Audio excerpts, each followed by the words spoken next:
ഈശോമിശിഹായ്ക്ക് സ്തുതിയായിരിക്കട്ടെ. പ്രിയ സഹോദരങ്ങളെ, ഞാൻ ജോലി ചെയ്യുന്ന മേഖലയുമായിട്ട് ബന്ധപ്പെട്ട് ഒന്ന് രണ്ട് കാര്യങ്ങൾ നിങ്ങളോട് പങ്കുവയ്ക്കാൻ ആഗ്രഹിക്കുകയാണ്. ഒന്ന്, ഓട്ടിസം മേഖലയാണ് ഞാൻ ജോലി ചെയ്യുന്നത്.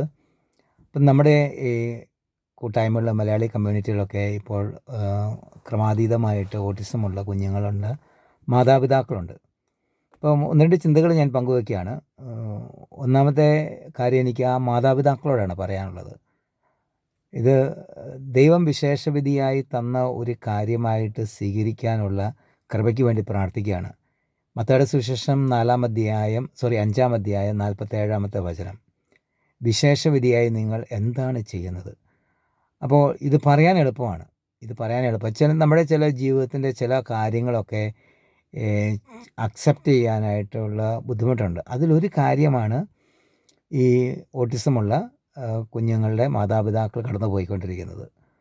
അപ്പോൾ ഇത് നമ്മൾ ദൈവസന്നിധിയിൽ നിന്ന് സ്വീകരിച്ചു കഴിഞ്ഞാൽ, ഒരു യാഥാർത്ഥ്യമായിട്ട് നമ്മളിതിനെ സ്വീകരിച്ചു കഴിഞ്ഞാൽ നമ്മുടെ ജീവിതത്തിൽ ഒത്തിരി മാറ്റങ്ങൾ വരാൻ സാധ്യതയുണ്ട്. കാരണം ഇത് ഞാൻ കാണുന്നൊരു കാര്യമാണ് കേട്ടോ. അപ്പോൾ ഇത് സ്വീകരിച്ച് കഴിഞ്ഞാലുള്ള ഗുണം എന്നാന്ന് വെച്ച് കഴിഞ്ഞാൽ, സ്വീകരിക്കാതിരുന്നാൽ നമ്മളിത് ഏത് സമയവും ഈ കുഞ്ഞിനെ കാണുമ്പോൾ നമ്മൾ അമർഷവും ദേഷ്യവും വേദനയും ഇതെല്ലാം എവിടെയെങ്കിലും നമ്മൾ എക്സ്പ്രസ് ചെയ്യും. ഒന്നിലെ നമ്മുടെ ദാമ്പത്യ ജീവിതത്തിലായിരിക്കും അത് മിക്കവാറും. കാരണം ഇവിടെ കുഞ്ഞുങ്ങളുടെ അടുത്തത് എക്സ്പ്രസ് ചെയ്യാനായിട്ട് നമുക്ക് പറ്റത്തില്ലല്ലോ. അപ്പോൾ അത് വരെ ഉണ്ടാവും, എന്നാലും ദാമ്പത്യ ജീവിതത്തിലായിരിക്കും അത് ഉണ്ടാവുക. അതുകൊണ്ട് ദൈവത്തെ ഓർത്ത് ഈ കുഞ്ഞുങ്ങളെ സ്വീകരിക്കുക. ഞാൻ പലപ്പോഴും ചിന്തിച്ചിട്ടുണ്ട്, ദൈവമേ, എനിക്കുള്ള ഇതുപോലൊരു കുഞ്ഞുങ്ങളുണ്ടായിരുന്നു, എൻ്റെ അവസ്ഥ എന്താ? ശരിയാണ്, യാഥാർത്ഥ്യമാണ്. പക്ഷേ ചില യാഥാർത്ഥ്യങ്ങൾ നമ്മൾ സ്വീകരിച്ചേ മതിയാവും. രണ്ടാമതൊരു കാര്യം, ഈ ഒരു കുഞ്ഞ് ചിലപ്പം ഉണ്ടായിക്കഴിഞ്ഞാൽ പിന്നെ കുഞ്ഞുങ്ങൾ വേണ്ട എന്ന് വയ്ക്കുന്ന ചില നിലപാടുകളുണ്ട്. അത് ചെയ്യരുത്. നിങ്ങൾ കൂടുതൽ കുഞ്ഞുങ്ങളെ സ്വീകരിക്കണം. കാരണം ഞാനൊരു ജോലി ചെയ്യുന്ന ഒരു വ്യക്തി, സപ്പോർട്ട് ചെയ്യുന്നൊരു വ്യക്തി, ഏകദേശം 59 വയസ്സുണ്ട്. അപ്പോൾ അവൻ്റെ അമ്മയുടെ അപ്പൻ്റെ അടുത്ത് ആഴ്ചയിൽ ഒരു ദിവസം അവനെ കൊണ്ടുപോകും. അപ്പോൾ അവർ എന്നോട് പറഞ്ഞ കുറേ കാര്യങ്ങളുണ്ട്. ഇത്ര പോസിറ്റീവായിട്ടാണ് അവർ പറയണതെന്നറിയാമോ? അവൻ ചെയ്ത പോക്കൃത്തരങ്ങൾ, അവന് ഈ നമ്മുടെ ഇവിടെയൊക്കെ 2-ാം നിലയാണല്ലോ, ആ 2-ാം നിലയിൽ ടോയ്ലറ്റിൻ്റെ ജനൽ മുകളിൽ തുറന്നു കഴിഞ്ഞാൽ അതിലൂടെ ഇറങ്ങി അവൻ താഴെ ഇറങ്ങിയിട്ടുണ്ട്. അമ്മ പറയണത് കേട്ടിട്ടുണ്ട്. അങ്ങനെ ഹൈപ്പർ ആക്ടിവിറ്റി ഉള്ള, എന്നാൽ നോൺ വെർബലായിട്ടുള്ള ഒരു കൊച്ചായിരുന്നു അവൻ. പക്ഷെ ഇന്ന് അങ്ങനെയൊന്നുമില്ല കേട്ടോ, ഇന്ന് പ്രായമായതുകൊണ്ട്. പക്ഷേ അപ്പോൾ ആ അമ്മ കടന്നു പോയ കാര്യങ്ങൾ, അമ്മ ജോലി രാജിവെച്ച് അവന് വേണ്ടി നിന്നത്, പക്ഷെ അതൊന്നും പറയുമ്പോൾ ഒരു ഫ്രസ്ട്രേഷൻ ആയിക്കോട്ടെ, ഒരു ബുദ്ധിമുട്ടായിക്കോട്ടെ അവർക്കില്ലത്. അത് ഭയങ്കര അമേസിങ് ആയിട്ടുള്ളൊരു കാര്യമാണ് കേട്ടോ. ഞാനേ ചിന്തിക്കാതെ. അപ്പോൾ അവർ പറയാതെ, ഒരു കുഞ്ഞുണ്ടായപ്പോൾ ഞങ്ങൾ തീരുമാനിച്ച് ഞങ്ങൾ കൂടുതൽ കുഞ്ഞുങ്ങൾ വേണം എന്നുള്ളത്. കാരണം എന്ന് വെച്ചാൽ ഇവനൊരു സപ്പോർട്ടായിട്ട് കൂടുതൽ കുഞ്ഞുങ്ങൾ വേണം ഞങ്ങൾ തീരുമാനിച്ചു. അങ്ങനെ അവർ വേറെ കുഞ്ഞുങ്ങൾക്ക് ജന്മം കൊടുത്തു. അതിലൊരു മകൻ ഇവൻ്റെ ഫുൾ ഫൈനാൻഷ്യൽ റെസ്പോൺസിബിലിറ്റി ഏറ്റെടുത്തിട്ടുണ്ട്. മകൾ പറഞ്ഞിട്ടുണ്ട്, അവൻ എന്ത് ആവശ്യമുണ്ടെങ്കിലും ഫിസിക്കൽ നീഡുണ്ടെങ്കിലും അവളവിടെ ഉണ്ടാവുമെന്ന്. അപ്പോൾ ആ മാതാപിതാക്കൾക്ക് ഒത്തിരി സന്തോഷമാണ് കേട്ടോ. അവൻ വരുമ്പോഴും അവനൊരു മീല് വീട്ടിൽ പ്രിപ്പയർ ചെയ്ത് കൊടുക്കുന്നു. പിന്നെ വൈകുന്നേരം ഞങ്ങൾ കൊണ്ടുപോകും. പിന്നെ അതുപോലെ ക്രിസ്മസ്, അങ്ങനെയുള്ള ഈസ്റ്റർ, അങ്ങനെയുള്ള സമയങ്ങളൊക്കെ അവർ വീട്ടിൽ കൊണ്ടുപോയി താമസിപ്പിക്കും. അങ്ങനെയുള്ള ചില കാര്യങ്ങൾ ഇതിനകത്തുണ്ട്. അപ്പം പക്ഷേ അതിനകത്ത് ഞാൻ നോട്ടീസ് ചെയ്ത കാര്യം, ഇനി അടുത്ത കാര്യം ഇതാണ്. അതായത് നിങ്ങളുടെ ബന്ധങ്ങൾ, ദാമ്പത്യ ജീവിത ബന്ധം നിങ്ങൾ എത്രയും ഊഷ്മളതയുള്ളതാക്കി തീർക്കണം. കാരണം എന്ന് വെച്ച് കഴിഞ്ഞാൽ, ഈ ഒരു കുഞ്ഞു വന്നു എന്ന് പറഞ്ഞുകൊണ്ട് നിങ്ങളുടെ ദാമ്പത്യ ജീവിതത്തിൻ്റെ ആസ്വാദ്യവും മാധുര്യവും സ്വീറ്റ്നെസ്സും നിങ്ങൾ നശിപ്പിച്ച് കളയരുത്. അപ്പോൾ അതിന് നിങ്ങൾ സ്പെഷ്യൽ ഊന്നൽ കൊടുക്കണം. പ്രത്യേകിച്ച് മറ്റ് എല്ലാവരും ചെയ്യേണ്ട ഒരു കാര്യം ഇതാണ്. പക്ഷേ എന്നാലും സാധാരണ മാതാപിതാക്കളെ അപേക്ഷിച്ച്, ദമ്പതികളെ അപേക്ഷിച്ച് നിങ്ങളൊരു സ്പെഷ്യൽ ഊന്നൽ നിങ്ങളുടെ ദാമ്പത്യ ജീവിതം കൂടുതൽ ഊഷ്മളത ഉള്ളതാക്കാനായിട്ടുള്ള പരിശ്രമങ്ങൾ നിങ്ങൾ നടത്തണം. നിങ്ങളത് വിശ്വാസപരമായിക്കോട്ടെ, നിങ്ങൾ അതിലുള്ള ദൈവവിളി ആയിക്കോട്ടെ, അത് ഏത് മേഖലയിലാണെങ്കിലും നിങ്ങളത് സന്തോഷപ്രദവും ആനന്ദപ്രദവുമാക്കി മാറ്റാനായിട്ട് നിങ്ങൾ പ്രത്യേകം ശ്രമിക്കണം. ഈ പറഞ്ഞ മാതാപിതാക്കൾ, അവർ ഈ കുഞ്ഞും സ്കൂളിലായിരുന്നു, ബോർഡിങ്ങിലൊക്കെ ആയിരുന്നപ്പോൾ അവർ ലോകം ചുറ്റാൻ പോകുമായിരുന്നു. അവർ ഇന്ത്യയിലും ചൈനയിലും ഒക്കെ പോയ കഥകളൊക്കെ അവർ ഒത്തിരി പറയാറുണ്ട്. ആഫ്രിക്കയിലൊക്കെ പോയ കഥകളൊക്കെ അവർ ലോകത്തിൻ്റെ പല ഭാഗങ്ങളിലും അവർ പോയിട്ടുണ്ട്. പക്ഷേ അതോടൊപ്പം തന്നെ അവർ ഒത്തിരി ഫൈറ്റ് ചെയ്തിട്ടുണ്ട് കേട്ടോ.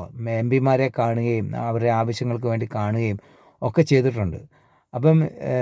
അപ്പോൾ അതുകൂടെ അനുബന്ധിച്ച് അടുത്തൊരു കാര്യം എനിക്ക് പറയാനുള്ളത്, നിങ്ങൾ ഈ കുഞ്ഞുങ്ങളോട് ചെയ്യാവുന്ന ഏറ്റവും വലിയ 1-2 കാര്യങ്ങൾ ഇതാണ്. ഒന്ന്, റുട്ടീൻ, ഈ കുഞ്ഞുങ്ങൾക്കൊരു റുട്ടീൻ ഉണ്ടാക്കി കൊടുക്കുക.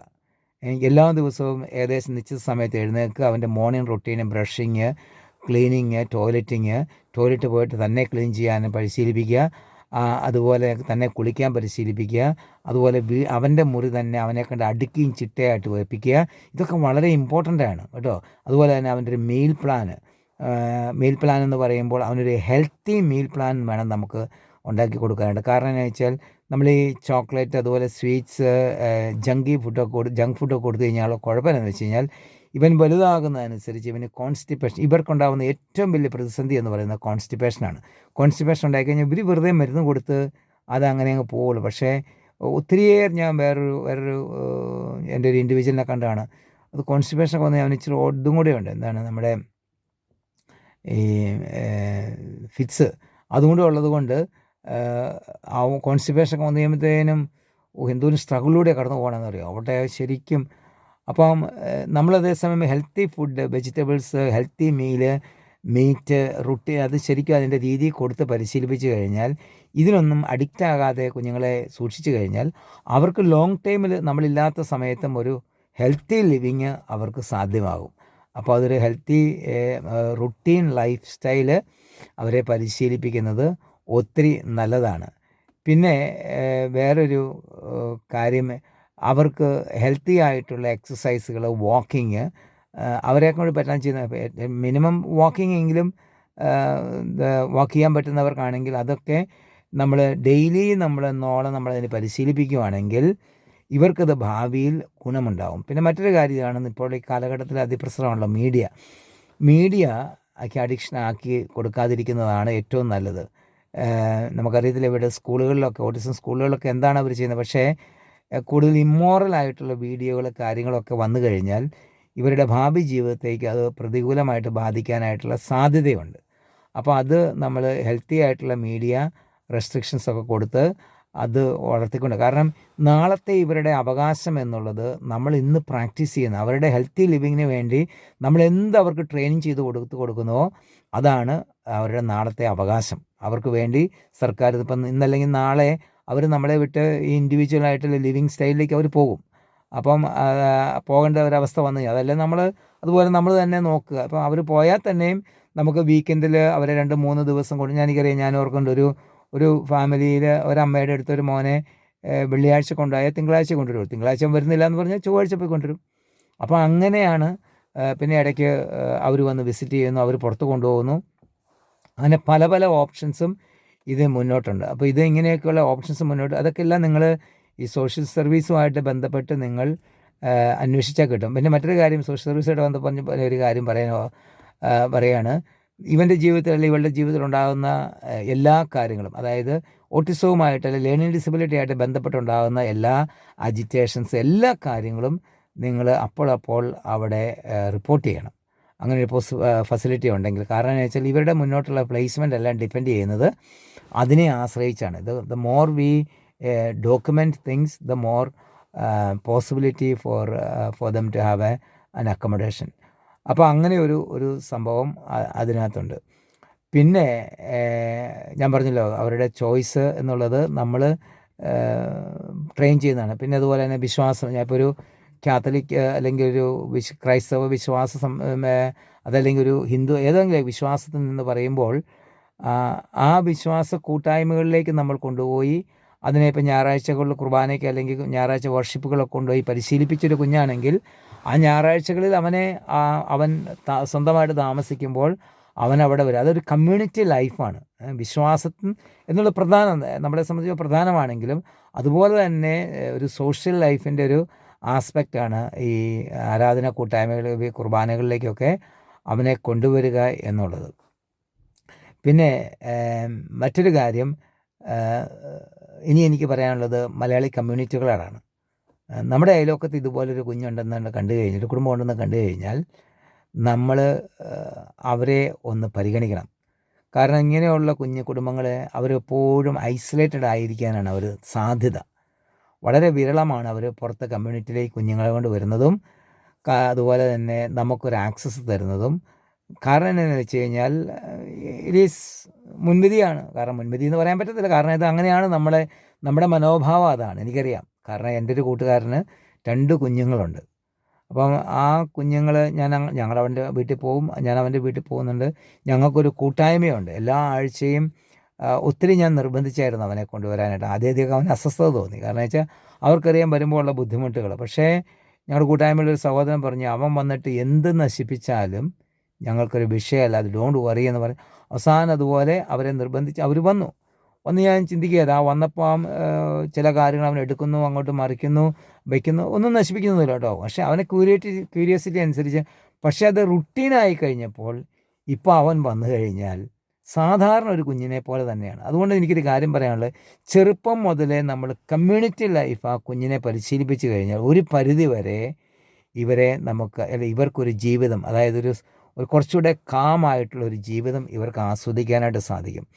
അപ്പോൾ അതിന് ചെയ്യേണ്ട ഒരു വ്യക്തി ആരാണ് അതിന് ഉത്തരവാദിത്തം ഏറ്റെടുക്കേണ്ടതെന്ന് വെച്ചാൽ പൊതുസമൂഹമാണ്, അയൽപക്കക്കാരാണ്. നമ്മളവരുടെ വീട്ടിൽ പോകാൻ, ആ കുഞ്ഞിനെ കാണാനും അവരുമായിട്ട് ആശയവിനിമയം നടത്താനും അവരെ നമ്മുടെ വീട്ടിൽ വിളിക്കാനും ഉള്ള മനസ്സ് നമുക്ക് വേണം. ഇപ്പോൾ ചിലപ്പോൾ വരുമ്പോൾ ആദ്യം വരുന്ന എൻവയറമെൻ്റാണ്, ചിലപ്പോൾ കൊച്ചു എക്സൈറ്റഡ് ആയിട്ട് അതും ഇതൊക്കെ ചിലപ്പോൾ പൊടിച്ചെന്നിരിക്കും. അപ്പോൾ അത് സ്വീകരിക്കാനുള്ള കൃപ അല്ലെങ്കിൽ ഒരു ക്ഷമ നമുക്ക് വേണം. അങ്ങനെ വളരെ പ്രേഷ്യസ് ആയിട്ടുള്ള സാധനങ്ങൾ നമ്മളത് അവർ വരുന്നതനുസരിച്ച് മാറ്റി വെക്കുക. എന്നിട്ട് ആ കുഞ്ഞിനെ സ്വീകരിക്കാനായിട്ട്, അങ്ങനെ ആ കുടുംബത്തെ സ്വീകരിക്കാനുള്ളൊരു മനോഭാവം നമ്മൾ ഉണ്ടാക്കിയെടുക്കുക. രണ്ടാമതൊരു കാര്യം എന്ന് പറഞ്ഞാൽ, നമ്മൾ കമ്മ്യൂണിറ്റികൾ, അസോസിയേഷൻ ആയിക്കോട്ടെ, നമ്മുടെ ഇടവക ആയിക്കോട്ടെ, ആരാധന സമൂഹം ആയിക്കോട്ടെ, അമ്പലമായിക്കോട്ടെ, മോസ്ക് ആയിക്കോട്ടെ, എന്തും ആയിക്കോട്ടെ, അവിടെ ഈ കുഞ്ഞിനെ കൊണ്ടുവന്ന ആ കുടുംബത്തിന് ഉള്ള സ്വാതന്ത്ര്യം നമ്മൾ കൊടുക്കണം. ചിലപ്പോൾ വരുമ്പോൾ എനിക്കറിയാം, എൻ്റെ കൂട്ടുകാരൻ്റെ കൊച്ച് കുർബാനയൊക്കെ നടക്കുമ്പോൾ ചിലപ്പോൾ കാറി കൂവും. ചിലപ്പോൾ ദാറ്റ് ഈസ് എ ഫാക്റ്റ്. അത് അവൻ്റെ അവകാശമാണ് അവിടെ വന്ന് അവന് കാറി കൂവുക എന്നുള്ളത്. അപ്പോൾ അത് നമ്മൾ പറയണം, അത് ശരിയാകത്തില്ല. അപ്പോൾ ഉടനെ നമ്മൾ നെറ്റി വിളിക്കുന്നു, നോക്കുന്നു. അതല്ല. അപ്പോൾ ആ കുടുംബത്തെ നമ്മൾ ചേർത്ത് നിർത്തുകയാണ്. യെസ്, അവൻ്റെ യാഥാർത്ഥ്യം അത്. ഇന്ന് നമുക്കില്ല, നമുക്ക് ആ കുഞ്ഞിനെ ദൈവം തന്നില്ല. പക്ഷേ നമ്മൾ അവരുടെ ഷൂവിലും ഇറങ്ങി നമ്മളത് സ്വീകരിക്കുമ്പോൾ നമ്മളും മത്തായിയുടെ സുവിശേഷം 5-ാം അധ്യായം 47-ാമത്തെ വചനം നമ്മൾ ഏറ്റെടുക്കുക. വിശേഷവിധിയായി നമ്മളും വഹിക്കുകയാണ്, അല്ലെങ്കിൽ നമ്മളും എന്തെങ്കിലുമൊക്കെ ദൈവസന്നിധി ചെയ്യുകയാണ് പ്രിയ സഹോദരങ്ങളെ. അതുകൊണ്ട് അസോസിയേഷനിലെ പാർട്ടികൾ, അല്ലെങ്കിൽ നിങ്ങൾ അസോസിയേഷനിലെ ആൾക്കാരാണോ, അങ്ങനെയെങ്കിൽ അവരെ വിളിച്ച് അവരെ പരിഗണിച്ച് ആ കൂട്ടായ്മയിൽ അവരെ കൊണ്ടുവരണം. അങ്ങനെ അവർക്കൊരു കമ്മ്യൂണിറ്റി ലൈഫ് നമ്മൾ സാധ്യമാക്കി, അങ്ങനെ ചെറുപ്പം മുതലേ കമ്മ്യൂണിറ്റി ലൈഫ് സാധ്യമാക്കി കൊടുക്കുമ്പോഴാണ് അവർക്കൊരു ഭാവിയിലൊരു ജീവിതം, അതായത് കമ്മ്യൂണിറ്റി ലൈഫുമായിട്ട് ബന്ധപ്പെട്ടൊരു സ്വസ്ഥമായിട്ടുള്ള, ഇതിൻ്റെ ഒരു എക്സസീവായിട്ടുള്ള ഇഫക്റ്റ് ഇല്ലാത്ത ഒരു നോർമൽ ജീവിതം നയിക്കുവാനായിട്ട് മാതാപിതാക്കളും ഒപ്പം കമ്മ്യൂണിറ്റി മെമ്പേഴ്സായിട്ടുള്ള നമ്മളും അതിനു വേണ്ടി പരിശ്രമിക്കണം. അപ്പോൾ അങ്ങനെ പരിശ്രമിക്കുമ്പോഴാണ് ഇവരുടെ ജീവിതം മുന്നോട്ട് സ്വസ്ഥമായി പോവുകയും ഒപ്പം തന്നെ ആ മാതാപിതാക്കൾക്കും കമ്മ്യൂണിറ്റിയോട് എന്താണ് ഇവോൾവ് ഉണ്ടാവുള്ളൂ, കമ്മ്യൂണിറ്റിയായിട്ടൊരു ബന്ധം ഉണ്ടാവുള്ളൂ. അപ്പോൾ അവർക്കും തോന്നും ഞാനും ഒരു കമ്മ്യൂണിറ്റിയുടെ ഭാഗമാണ്. ഇന്ന് ഒത്തിരി പേര് മക്കളുള്ളത് കൊണ്ട് ഞായറാഴ്ച പള്ളിയിൽ പോകുന്നില്ല, അതുപോലെ കമ്മ്യൂണിറ്റി പോകുന്നില്ല, അവർ ഐസൊലേറ്റഡ് ആയിട്ടിരിക്കുകയാണ്. അത് പാടില്ല. അപ്പോൾ അത് നമ്മൾ ഇടപെടണം. നമ്മൾ ഇടപെട്ട് നമ്മൾ അതിനകത്തൊരു മാറ്റം വരുത്തണം. അങ്ങനെ എന്തെങ്കിലുമൊക്കെ നമ്മൾ മാറ്റം വരുത്തുമ്പോഴാണ് നമ്മുടെ കമ്മ്യൂണിറ്റിയിൽ പോസിറ്റീവായിട്ടുള്ള കാര്യങ്ങളാണ്. പിന്നെ ഒരൊറ്റ കാര്യം കൂടെ ആ മാതാപിതാക്കളോട് പറഞ്ഞിട്ട്, നിങ്ങൾ ചെയ്യുന്ന ആ കുഞ്ഞിൻ്റെ റുട്ടീനെല്ലാം നിങ്ങൾ എഴുതി വെക്കണം. കാരണം ഇന്നല്ലെങ്കിൽ നാളെ ആ കുഞ്ഞ് പോകേണ്ടി വന്നു കഴിഞ്ഞാൽ ഈ റുട്ടീൻ അനുസരിച്ച് കാര്യങ്ങൾ ചെയ്യുമ്പോൾ അവൻ്റെ ജീവിതത്തിൽ ക്രൈസിസ് ഉണ്ടാകത്തില്ല. ഒരു വീട് മാറുമ്പോഴായിക്കോട്ടെ, എല്ലാ കാര്യങ്ങളും നമ്മൾ എഴുതി, അവൻ രാവിലെ എഴുന്നേൽക്കുന്നു, രാവിലെ അവൻ്റെ ഓരോ കാര്യങ്ങൾ, അവൻ്റെ ഭക്ഷണം, ഇത് ക്രമമായിട്ട് ഒരു വീക്ക്ലി മെനു ഒക്കെ ഉണ്ടാക്കി നമ്മൾ കൊടുത്തു കഴിഞ്ഞാൽ അവന് അതുകൊണ്ട് ഇപ്പം ഒരു വീട് മാറി അല്ലെങ്കിൽ വേറൊരു സാഹചര്യം വന്നാലും അതുപോലെ തന്നെ അവനെ ഏറ്റെടുക്കുന്ന ഹോമുകാർക്ക്, അവനെ സപ്പോർട്ട് ചെയ്യുന്ന സപ്പോർട്ട് വർക്കേഴ്സിന് എളുപ്പമുണ്ടാകും അവനെ ശുശ്രൂഷിക്കാനും അവൻ്റെ കാര്യങ്ങൾക്ക് സപ്പോർട്ട് ചെയ്യുവാനായിട്ട്. അതുകൊണ്ട് പ്രിയ സഹോദരങ്ങളെ, ഈ വീഡിയോ നിങ്ങൾക്ക് പ്രയോജനകരമായി എന്ന് തോന്നുകയാണെങ്കിൽ ഇങ്ങനെയുള്ള മേഖലകളിലുള്ള കുടുംബങ്ങൾക്ക്, ദമ്പതികൾക്ക് നിങ്ങൾ പങ്കുവയ്ക്കുക. ഒപ്പം നമ്മളും ഒരു സ്റ്റെപ്പ്, നമ്മളിത് കേട്ട നിങ്ങൾ ഓരോരുത്തരും ഒരു പ്രാവശ്യമെങ്കിലും അങ്ങനെയുള്ള കുടുംബങ്ങളെ ഒന്ന് നമ്മുടെ മക്കളോടൊന്നിച്ച് വിസിറ്റ് ചെയ്യാം. കാരണം അവരും അറിയണം, അവരോടും പറയണം, മക്കളെ നിങ്ങൾക്കും you could have been one of this. നിങ്ങളും ഇതുപോലൊരു കുഞ്ഞാകാമായിരുന്നു. ദൈവത്തിൻ്റെ കരുണ നിങ്ങളിലുണ്ട്. അതുകൊണ്ട് നിങ്ങൾ ദൈവത്തിന് നന്ദിയുള്ളവരായിരിക്കണം. ഒപ്പം തന്നെ ഇതുപോലെ ഉള്ളവരെ കാണുമ്പോൾ നിങ്ങൾ ഹൃദയത്തിൽ സ്വീകരിക്കണം. അവരെ നിങ്ങൾ സ്വീകരിക്കണം. അപ്പോൾ അങ്ങനെ നമുക്ക് ഒരു കുറച്ചുകൂടെ ഒരു എന്താണ് ശക്തമായ ഒരു സ്നേഹസമ്പൂർണമായ പരസ്പരം സ്വീകരിക്കുന്ന പങ്കുവയ്ക്കുന്ന ഒരു കമ്മ്യൂണിറ്റിയും നമുക്ക് ബിൽഡപ്പ് ചെയ്യാൻ ദൈവം നമ്മളെ സഹായിക്കട്ടെ. ഈശോ മിശിഹായ്ക്ക് സ്തുതിയായിരിക്കട്ടെ.